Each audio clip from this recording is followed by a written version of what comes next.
Reading from Bṛhad-bhāgavatāmṛta, Volume 1, Book 2, Volume 1, Chapter 2, Text 37. Om Namo Bhagavate Vasudevaya. Om Namo Bhagavate Vasudevaya. Om Namo Bhagavate Vasudevaya.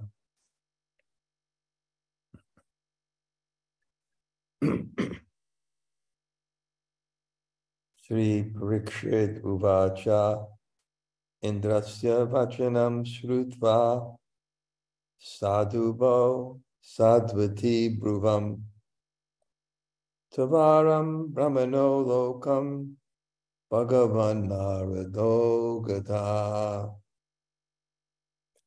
Śrī Parīkṣit said, having heard these words from Indra, godly Nārada replied, "Well said, sir, well said."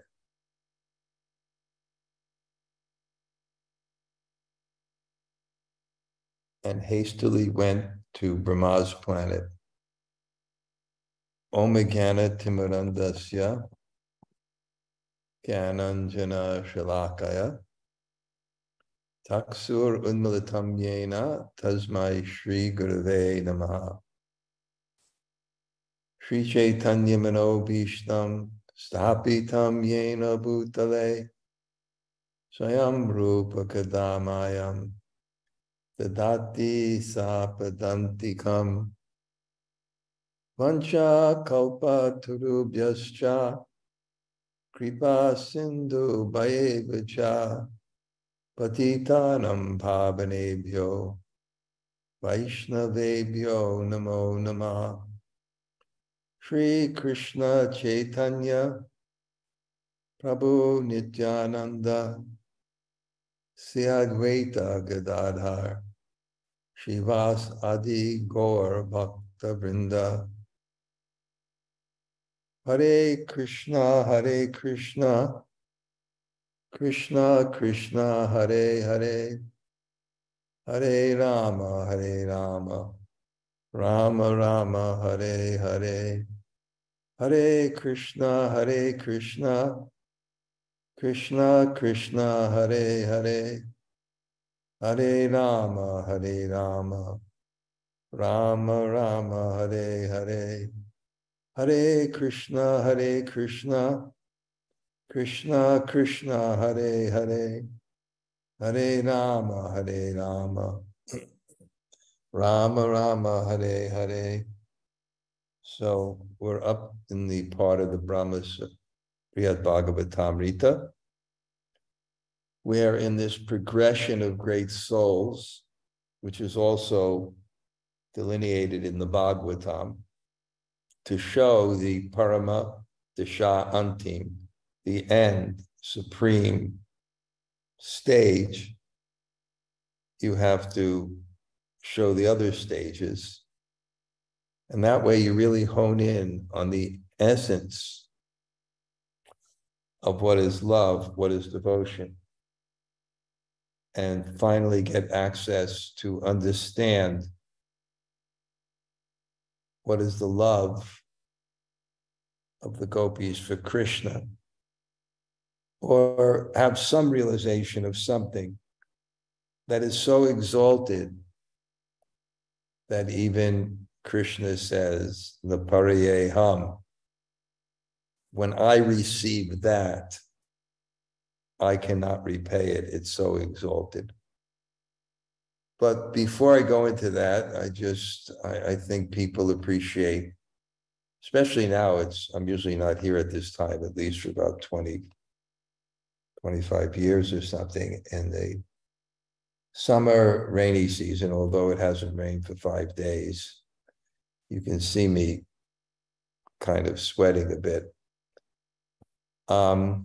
Just share two nice realizations. Things have been going so well here. And I was dwelling on that too.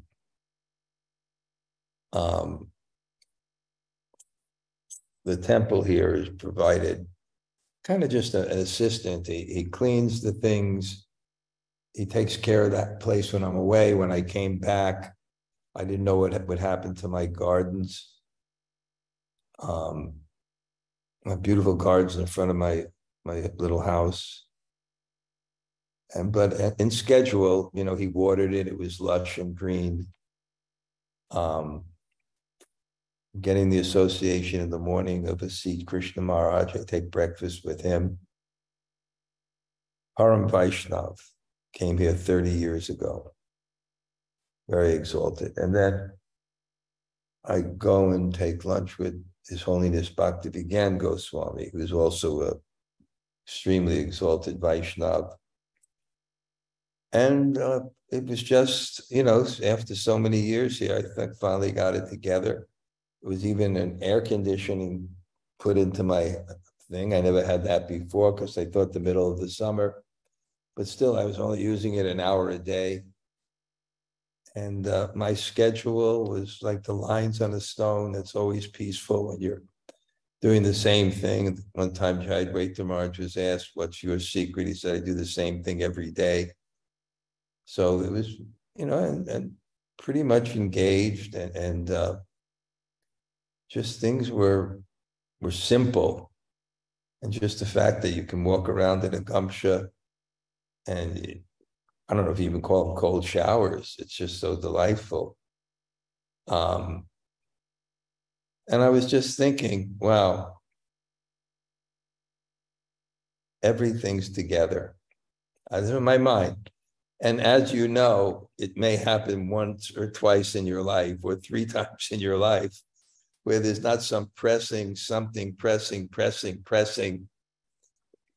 may never happen to you. I remember like twice or something. There's always some challenge, some this, some that, some problem, some to work out, some obligation that you don't want to do. So it was one of those kind of rare days in your life. I say, wow, this is just nice. And Govardhan, it's so lush. It's so lush, you can't even imagine it. How you can imagine it in Krishna's Leela, why this was Govardhan. Vardhan means verdant, nourishing, Vardhana, to nourish, go, the cows.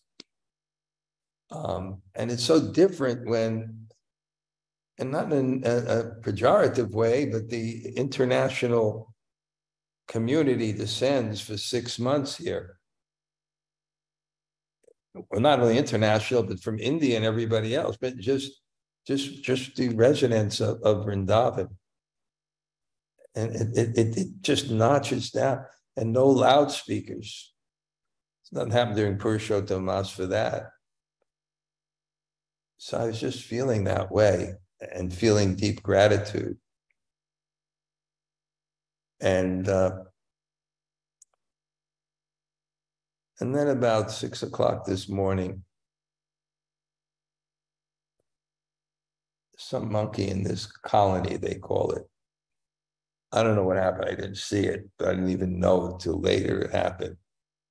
All the electricity out. And I have an inverter, so it was going. I didn't even know for about 6 or 7 hours. And then middle of the day, all the electricity off, and then, okay, then how to give the class and, the inconvenience of that. And then I realized the heat when there was no fans. And, it was just a template for how Krishna's mercy works. Because it's a psychological thing. We always try to move everything to conform to our desires. And anytime there's the illusion that they are, it fosters in oneself a conception that I am the controller, and therefore I am the enjoyer.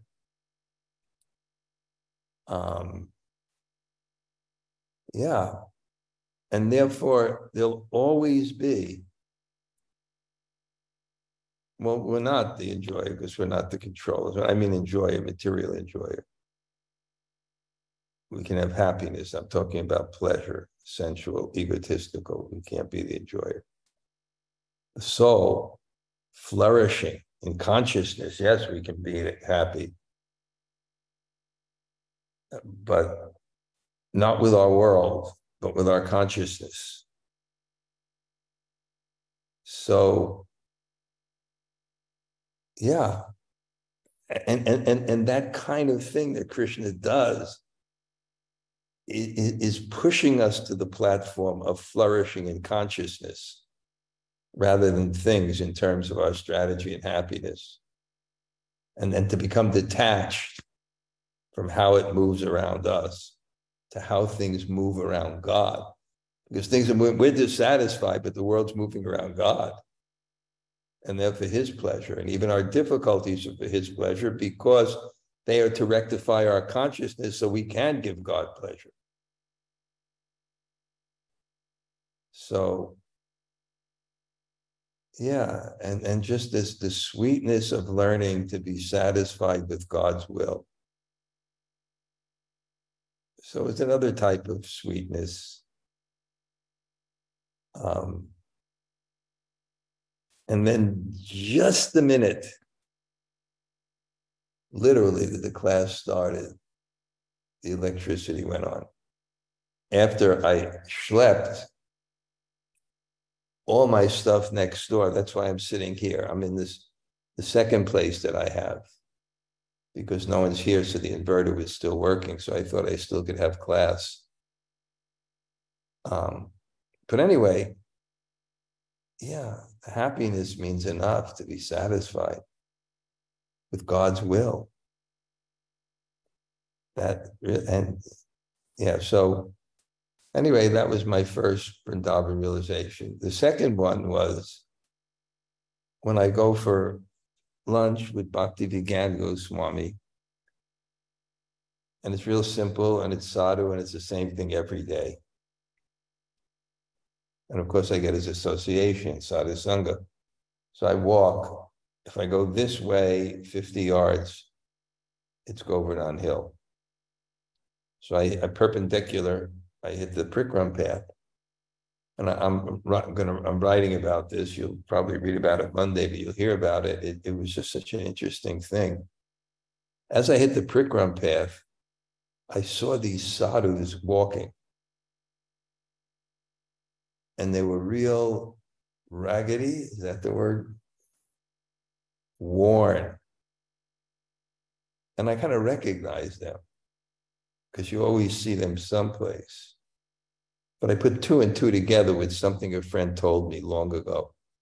And I just saw one of them and walking, and he had his left hand on his friend's shoulder. It was such camaraderie. And his back was bent forward. And he had to constantly brace himself, each foot that hit the ground. There's about 5 or 6 of them at this time. And then their feet are wrapped in cloth, almost like it comes like a clown foot. It's so big compared to their body, of cloth, just wrapped and wrapped. So their raw feet would not pain, but you could just see the struggle. And there was even one with a semi-crutch. One of those things where it kind of braces by here. So it's not just your hand, your whole. And they were just kind of shuffling around the hill. And then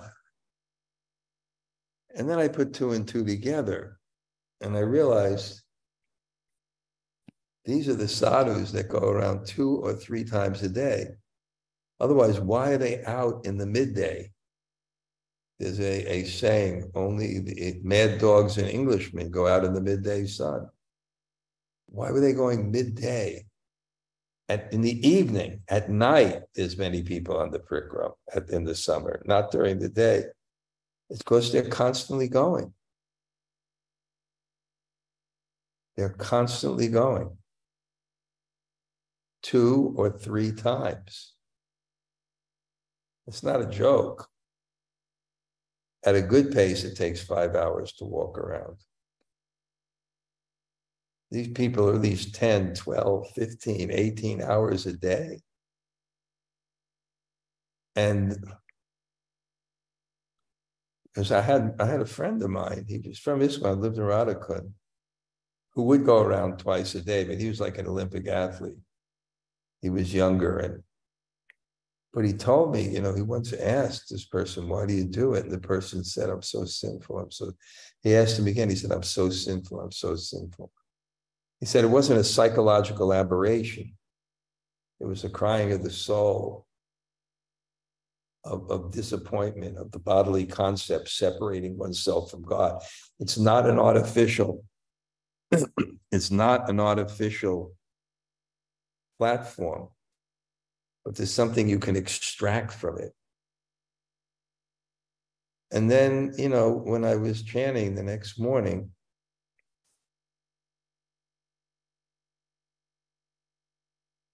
I wanted to do more. I wanted to do more in my devotional service.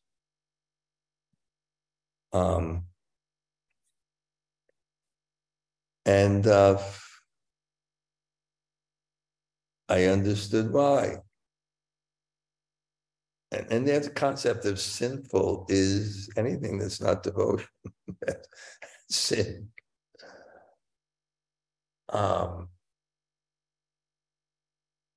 And then I had that sense, I'm so sinful, I'm so sinful.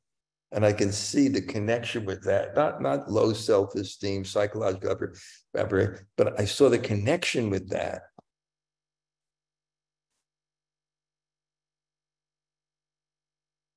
Well, there went the electricity again, but somehow there's enough on the inverter, I guess, to keep my router working. I have some other backup too.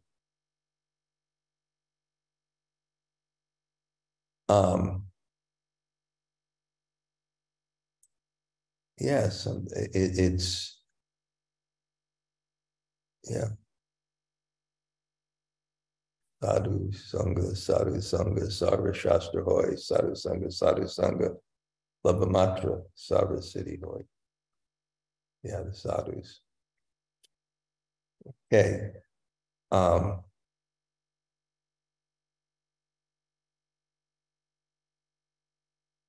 we'll back on. So now let's get to this kind of story. We've seen the progression of great souls. And it's like, this is teetering on some.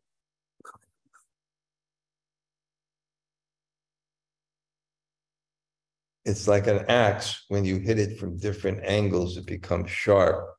So it's kind of like that. You're studying this thing called pure devotional service from slightly different angles and slightly different shapes, but it's all meant to hone your understanding of what is bhakti, so that when you see it in the form of a conjugal relationship between Radha and Krishna, you'll see that spiritual essence and not project your prejudicial conception of those forms based on your experience on Radha and Krishna, which is the danger of jumping to the 10th canto, so to speak. So the other cantos, the other conceptions of bhakti, they're meant to educate you and purify your heart so that you will have the purity of heart and lens of intelligence to see Radha and Krishna as the forms of the highest love and not the forms of the highest lust. That's another reason why there's the atra sargas visargas cha satir poshana utaya manvakara ishakanta narodha muktir asraya, the subjects coming to Krishna to isolate or understand Krishna in the proper way without prejudice. So we're hearing about Lord Brahmā, which was a step up from Indra. Lord Brahmā, who power, he is the dispenser of karma. So his engineering genius in the service of Krishna, moving the worlds to coordinate everybody's karma. Because you get your karma through people, but that has to be also their karma. It's a very subtle thing, but anyway, we don't want to get into and how long he lives in that service. Indra, who's previously his reign of service is 1/14 of a day of Lord Brahmā.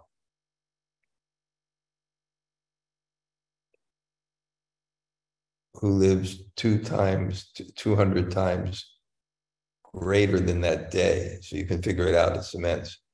And the last part about him was his level of worship was described. That the Mahapurush, one of the Vishnus, is there on his planet. And because of his devotion, God is accepting. It's a very interesting fact. God becomes hungry according to our love to facilitate our relationship. Otherwise, God is Atmarama, Chamuneo, Nigranat Uprukrame, Korpantuhuitikim Bhaktim. He's Aptarama, Aptakama, self-satisfied. But he develops needs according to our desire to serve.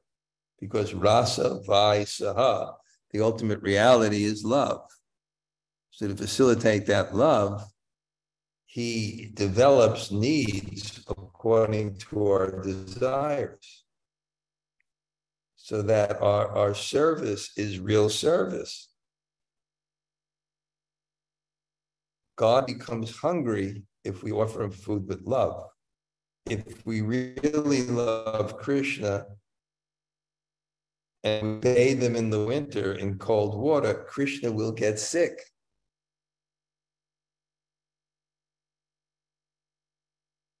So it's this wonderful relationship between us and the divine. So you can see how God facilitates Lord Brahma's devotion by giving him this incredible, important service in his government and lives on his planet to accept his yajnas and offerings and worship. But besides that, Nārada says, well, or Indra, I think it was Indra, and Indra says, well, forget all about that. There's just one thing I'll tell you. He is not different than God. And this is, but in a particular way, it's called Shaktavesh avatar. Shaktavesh avatar means, I explained that many times, that you are empowered to do something in God's service as if God was doing it.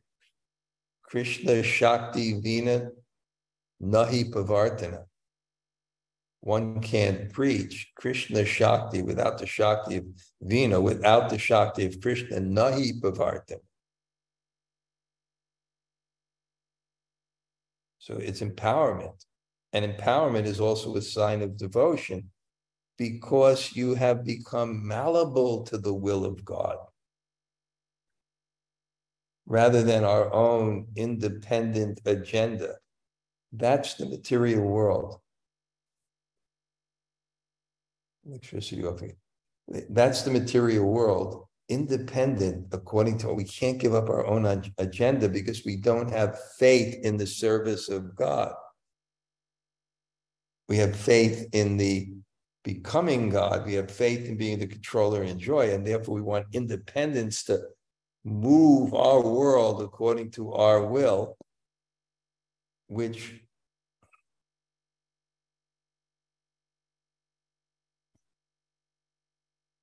empties the heart of the real spirit of devotion,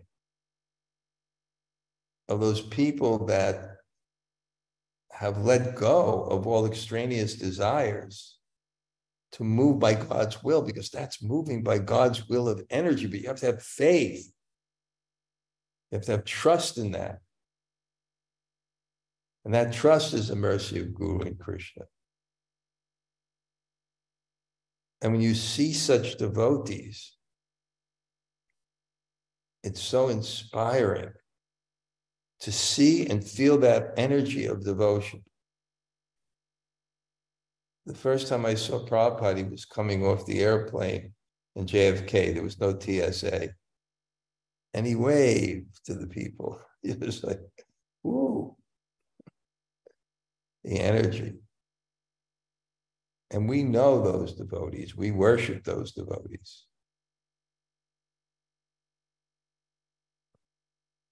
So, what's the reaction of Nārada? Having heard the words from Indra, what did he say? Sādhu, sādhu. A person is a sādhu. It means good. But you also say when someone does something nicely, you go sādhu, sādhu. When Radharani's singing reached a higher note than even Krishna's flute, Krishna had to say, sādhu, sādhu, sādhu, sādhu. It's so exalted, it's so good. So he said, sādhu, sādhu. That's great, that's well said. And what was the result? Tvarāvān, brahmaṇo, bhagavān, Nārada, brahmaṇo lokaṁ, bhagavān, Nārada, gataḥ, he went, tvarāvān, quickly.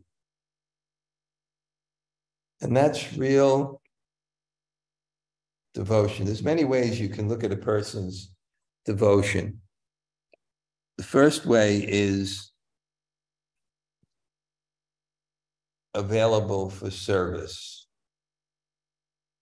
These are symptoms of devotion. Available for service. Another symptom of devotion is the taste for chanting and hearing. Another symptom of devotion is the eagerness for sadhu Sanga. I never heard it listed like this, but in my mind, if someone asked me what are the 3 symptoms of devotion, available for service, eagerness for sadhus,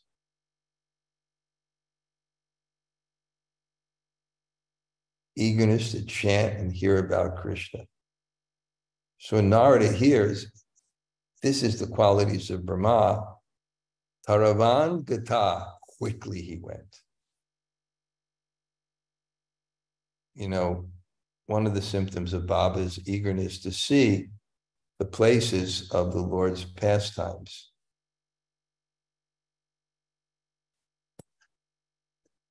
Eagerness to see the places of the Lord's pastimes. I remember I went on the Navadvip Mandal Parikram, and we camped out. And somehow this year, everybody was there. Tamal Krishna was there, Śrī Parīkṣit Swami, B.B. Govinda, Naranjan Swami, Sachinandana Swami. And I remember one night late at night, someone said to Sachinandana Swami, you know, in the woods there, and there is where, you know, the kutir of some one of the saints, I saw him, Satchidananda Swami, running in the dark, running in the dark. So he went.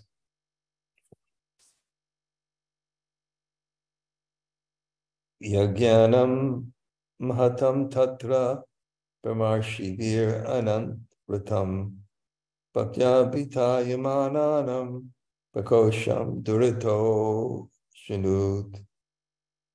There Nārada first heard from a distance the huge sound of many great sacrifices performed unceasingly and with great devotion by the sages on Brahmaloka. Purport: Vedic sacrifices may be performed simply or elaborately, according to the resources and ambitions of the performers.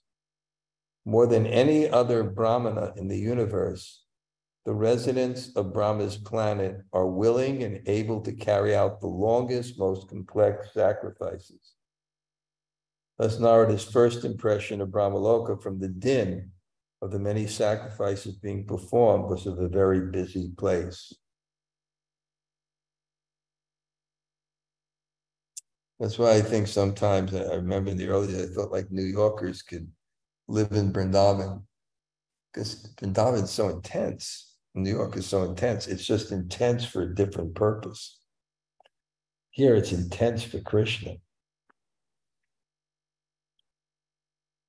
So now we're getting, again, it's such a beautiful book.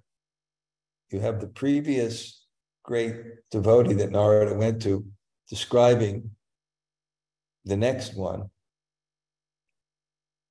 And then we'll have Narada's vision of what he sees, and then we'll meet that person and see how he reacts. So he heard from the distance, like bum bum bum bum bum dun dun om purnamidam swaha swaha. Just so much worship, so much devotion. It's so powerful. I told you, right in the courtyard here, right out in front, actually in my house next door, they were having these 9-hour sacrifices at night to the Prabhupada's grandson, Madhava Mishra, Prabhupada's grandson, Prabhupada's first disciple grandson, and Prabhupada's first disciple is Acharya Prabhaka.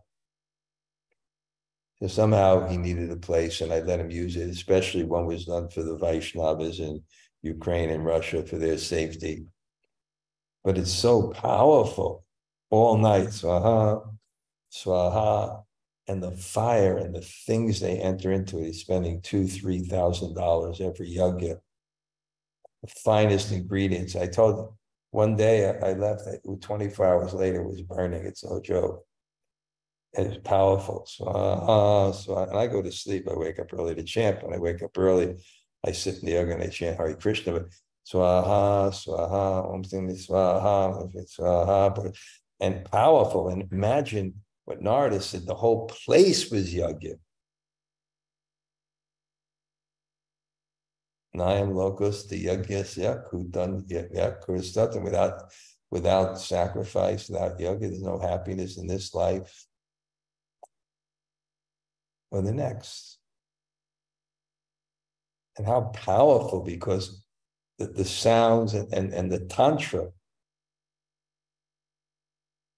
changing the environment, the energy. So that's what he saw as his first impression. Didarsha cha tatasteshu prasana parameshvara mahapurusha rupena jata mandala mandita. He then beheld among the sages the Supreme Lord in his Mahapurush form, looking very much satisfied, decorated with crowns of matted locks. Then he gets this image, many-headed Vishnu, Mahapurush. And among the sages who are performing the sacrifice. Whoops, let's see what I got here, how much battery I have left. Okay, I'm still good. Sahasramurdha bhagavān yagya murti shriyasaha abhabhaya didad-bhāgan anandayati yajyakan. The Lord in his thousand-headed form, the personification of sacrifice, had appeared there with his consort just to accept the offerings and to delight his worshipers. So God is enjoying love, but to enjoy love, you have to love. It's not that Krishna is a supreme enjoyer of love. He's a supreme enjoyer, and that enjoyment is love. But to enjoy love, you have to love. You enjoy love from those whom you love. And therefore, God is also intent on the pleasure of his devotees. And he's offering himself not just for his own pleasure of receiving that love, but he's offering himself for the pleasure of those people to love them. So it's rasa vaisaha. This is exchange of love is the ultimate reality. So that's a nice point in the purport. I'll read the purports. Lord Mahapurush is the originator of sacrifices and is their presiding deity. As described in the Purusha Sukta of the Rig Veda, at the beginning of creation, the first sacrifice in the universe was performed. And for this sacrifice, Lord Mahapurush provided the sacrificial ingredients from his own body. This is the sentence you should pick up on. The Lord reveals himself in this form on Brahmaloka, not simply to take his offerings, but to please his worshipers. He enjoys personally distributing the results of sacrifice. Padmayoni aharshartam dravyajatam naveditam sahasrapani bhiyavaktra sahasresh parpayambadam. To enliven lotus-born Brahmā, the Lord consumed all the items offered him, placing them in his 1,000 mouths with his 1,000 hands.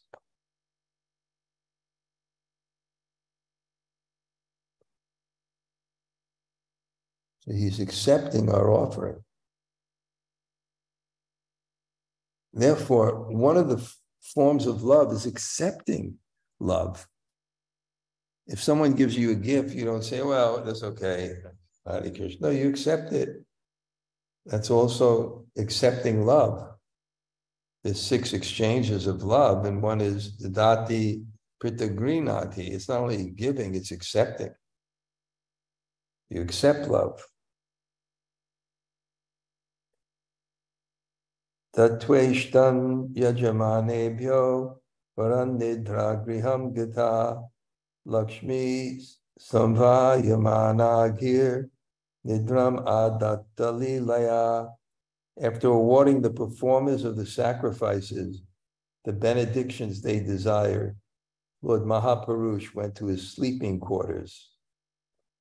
As the goddess Lakshmi massaged his feet, he entered his pastimes of deep sleep.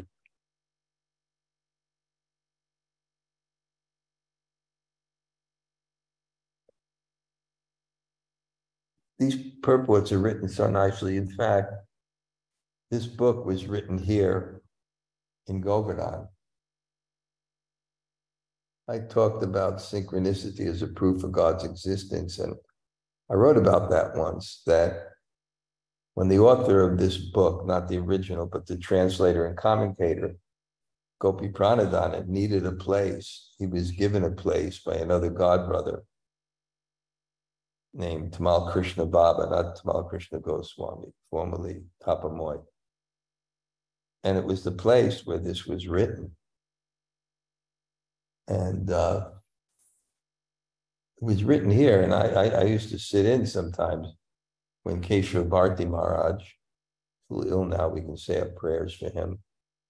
And Jayadvaita Maharaj, the Supreme Personality of Editing, and Gopi Pranadhana would would discuss each word.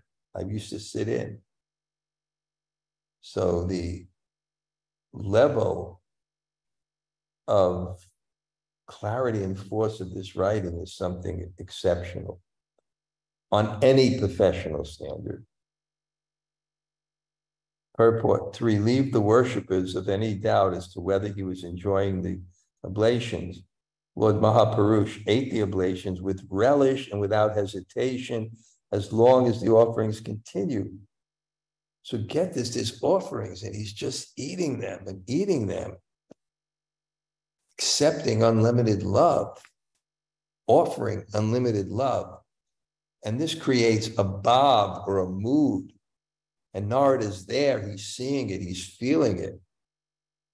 And he understands that the central point of seva here, bhakti is best expressed in seva. I've said this many times, loving reciprocation to the Lord through the faculties of mind, body, and words.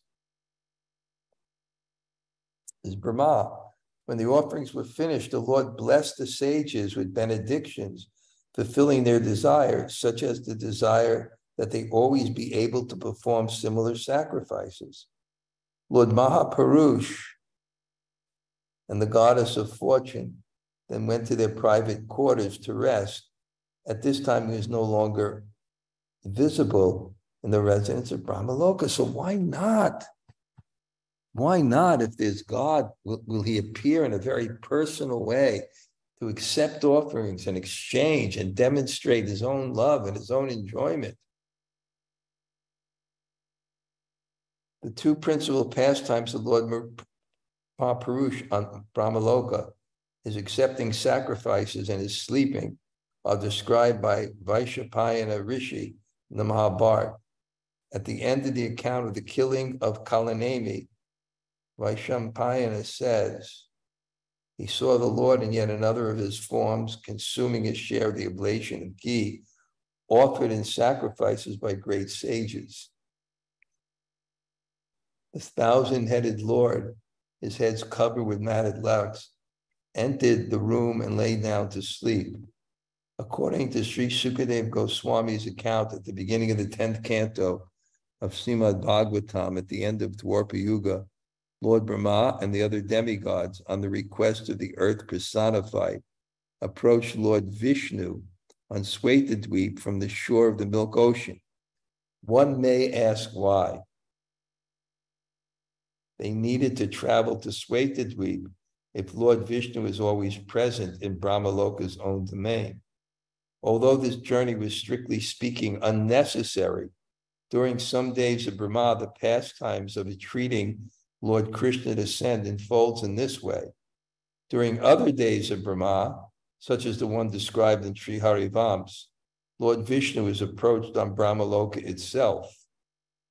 Sri Sanatana Goswami suggests that Brahmā and the others may have gone to Śweta because they felt reluctant to disturb Lord Mahapurush's privacy while he was enjoying his sleep. Or else Brahmā may have calculated that if Lord Mahapurush were to descend to the earth at his request, Brahmaloka would be bereft of his presence for the duration of the avatar. It would be better, therefore, to go to the Milk Ocean and ask Lord Vishnu to become the avatar. In any case, when Sri Krishna descends, all the expansions of Godhead appear within him, including Lord Mahapurush and the Lord of Śweta. Thus to say that Krishna descends through one form of Vishnu and another makes little difference. Krishna alone is the ultimate source of all avatars. Anyway, the question is why did they go to Brahmaloka? He was right there. Why did they call Brahmā? Brahmā was on Brahmaloka. Why didn't he just wake him up? Hey, Vishnu, get up. There's a problem on the earth. So it's some acharyas explain. At the Lord's request, Brahmā then instructed his sons to continue the sacrifices while he went to his own royal court to deliberate on the management of the universe. So next, Nārado now he's just overwhelmed now with what he's just seen. And he'll praise Lord Brahmā, and we'll see through Lord Brahma's. The real juice of this is coming. I'm studying it now, because I may speak on it in Kali a little bit when we go there for our retreat at the end of the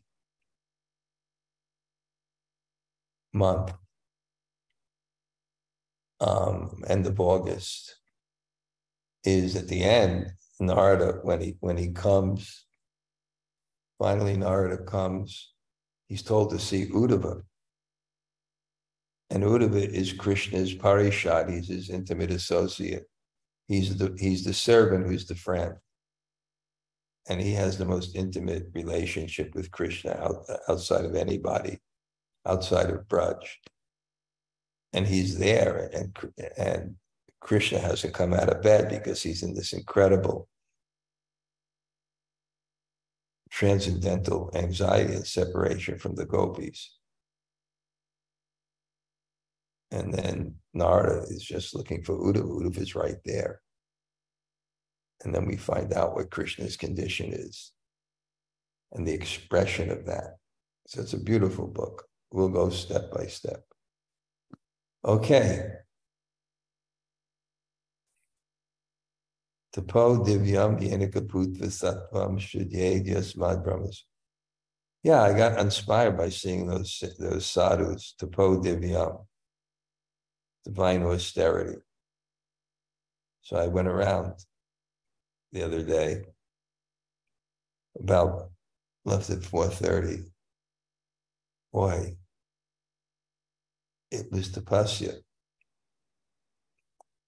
but it was real blissful. I'm going to explain that not in this Monday morning greetings, but the following one. I think I'll write about that, how the whole process works. But I sweated so much, this is truth, that when I got back, I drank 2 liters of water and didn't wake up at night to go to the bathroom. So I guess it's real healthy, sweating and things like that. Jamunija, you there? You'd like to share? You seem to have a knack of getting people going. Hare Krishna Raj, thank you so much for sharing all these realizations. The one, I mean, there's many takeaways for me today. One small one is that the sound of Radharani's voice is higher than Krishna's flute. That just is so sweet to me. But the one really that I was thinking of is that concept, I'm a sinner, I'm a sinner. And that having that consciousness, that humility just is like, that so hit me in the heart. So thank you so much for that. Yeah, it's not debilitating, it's inspiring. Right. It is inspiring. You know you can do more. Right, and that concept of what you said is I don't give up my agenda because I don't have enough faith. That those two things kind of tied into me. That I'm a sinner and I can do more, and I'm not giving up my personal agenda because I don't have enough faith. Those two things are really, really wonderful. Thank you. Thanks, Maharaj. Yeah, do you have any questions?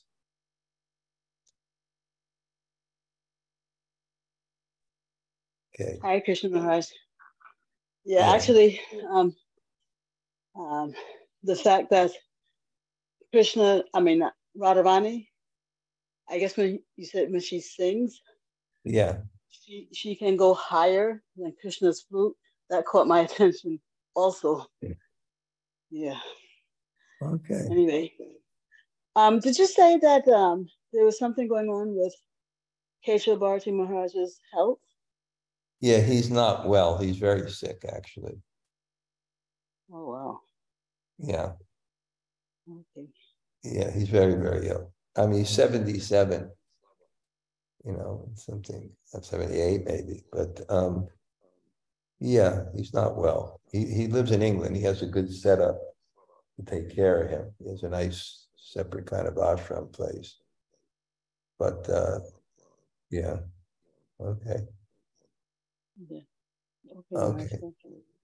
Anybody else like to say hello? Hare Krishna Gurudev. Jai Shri Radhe.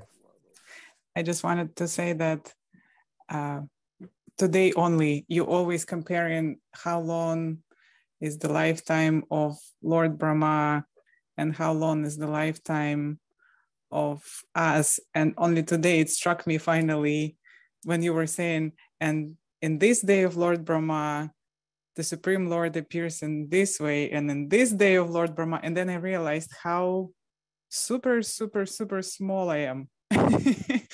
And it's actually not bad. It's, you know, how you saying happy small? Happy small because it's love. Love puts something else in the center, and that's what smallness is. And it's also a good feeling that to know that somebody is so great and so big taking care of me. You know, the Lord is so amazing. Yeah. That's nice. Thank you, Jai Shri Radhe. Thank you. Anybody else like to say hello? Hare Krishna Gumaraj, Tota Gopinath here. So good to hear from you today.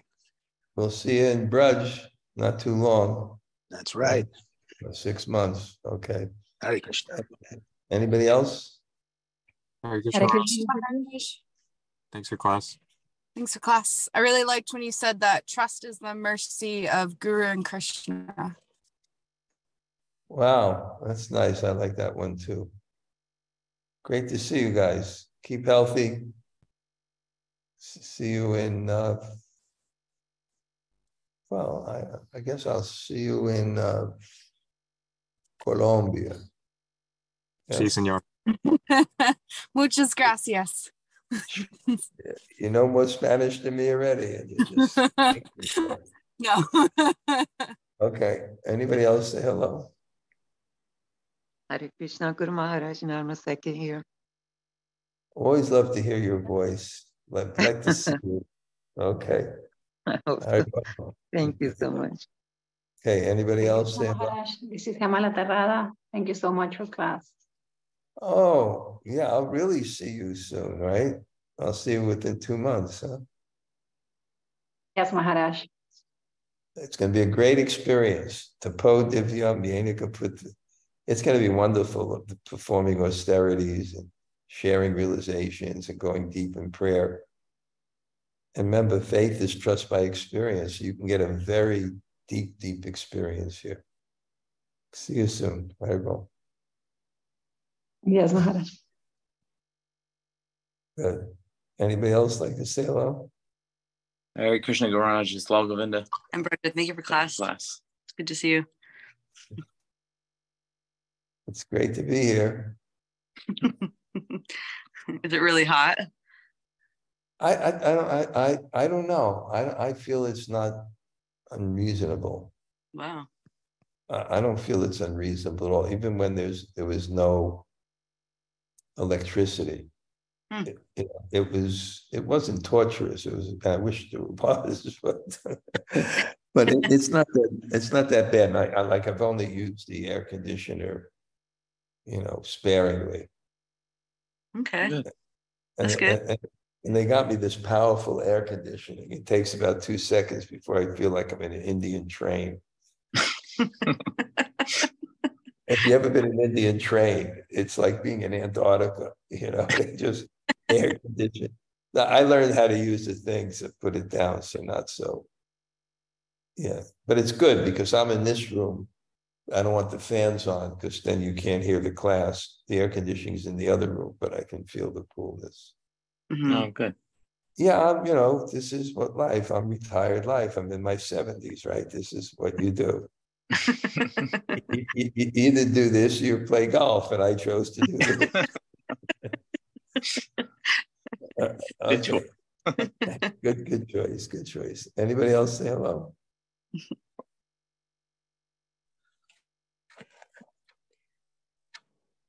Hare Krishna Maharaj, this is Chad. I really appreciated your sort of, I don't know if you came up with it, but the symptoms of devotion that were sort of almost the 3 symptoms of devotion. It was really nice to hear.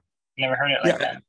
I mean, I didn't invent each one, but to put them together as a category, I've never heard that before. But in my experience, I've heard that as symptoms of devotion. available for service, your attraction for chanting and hearing, and I forgot the other one. What's the other one? You remember? Anybody? You put two in one. What? You separated chanting and the attraction for hearing. You separated those two. Yeah. Oh, sādhu Sanga. The attraction and eagerness for sādhu Sanga, those three. Okay, anybody else? Hare Krishna Maharaj, it's Śrī Parīkṣit, so nice to have you on. Thank you. Yes, I'm so happy I could make it. I just finished the night shift, so it was just perfect timing. And you're able to stay up after the night shift. Oh, okay. Yes. Okay, great. Because I know you really have this attraction for hearing, so that's great. Good. Anybody else say hello? Hare Krishna Maharaj, this is Krishna-katha. Thank you so much for the class. Thank you greatly. Thank you for your deep appreciation. I'm thinking of going to Moscow. I really am. My visa is still good. Before it runs out, I'm going to see if I can skip over there. I've known other Americans that have gone there. Yeah, let's see. Oh, it will be great. I'd like to see all of you. Okay, anybody else say hello? When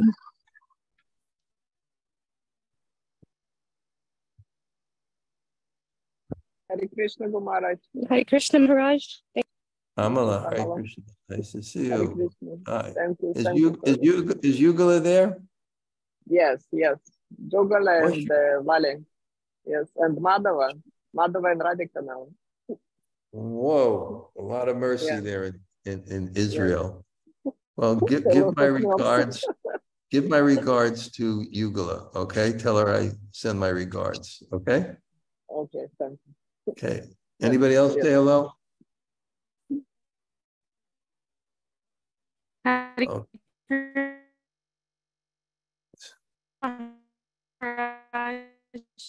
Thank you for class.